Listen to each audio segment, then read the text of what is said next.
Hello, my name is Erin, and today I'll be talking about finding the balance in a single parent household. What's most important to you? Your family, your health, your career, your education? What if you could only choose one of those to place all of your importance on? And while it's not impossible to find balance between them, it makes it a little harder when you're in a single parent household. Now, today I'll be speaking on finding the balance in a single parent household. In order to do so, you have to let go of some things from your past, learn to budget your time, and learn to put you and your children first. The first point I'll be making today is as children, we all pretty much thought our parents were crazy.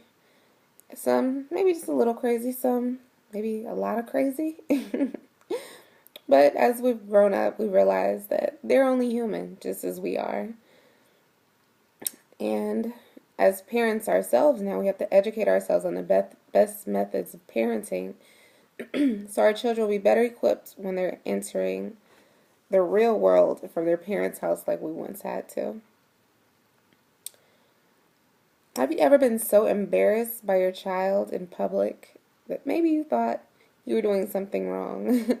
Maybe you remembered, in your childhood they were doing things that you would never do, and you figure, maybe if I were more strict like my parents, things would change.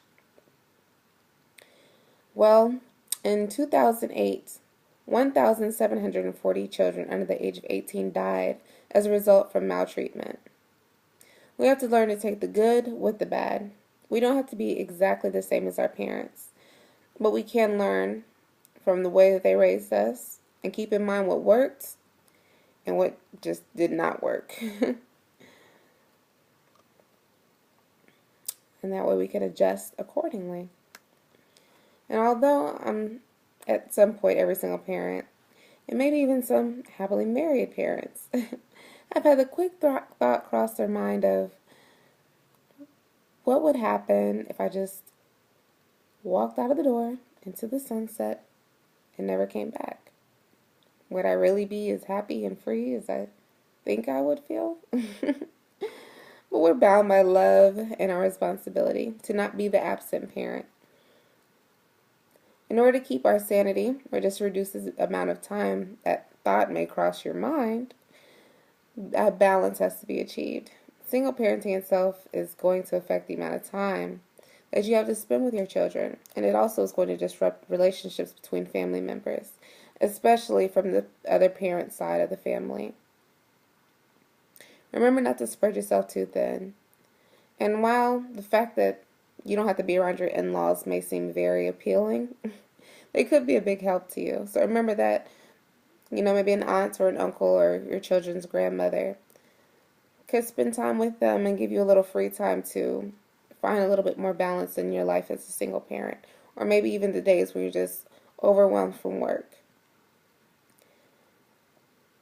Also, one of the biggest points to remember is that you have to learn how to put you and your kids first.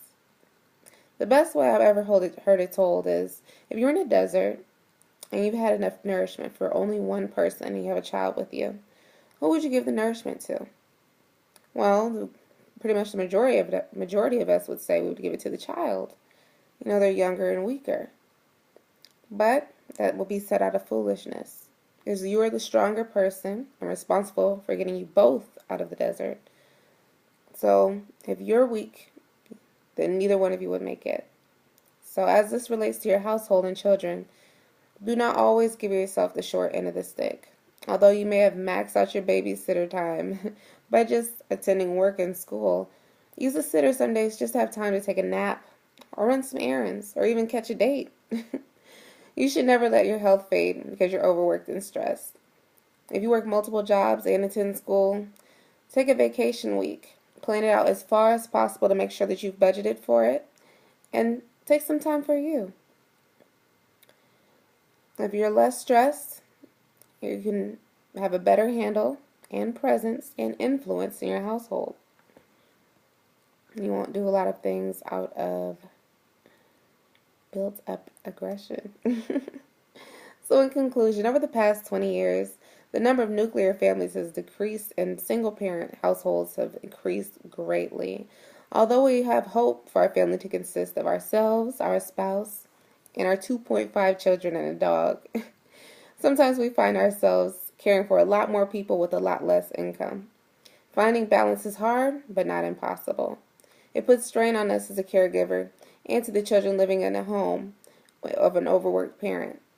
But in order to have balance, we have to let go of the learned behaviors that we acquire from our parents. We have to budget our time more efficiently.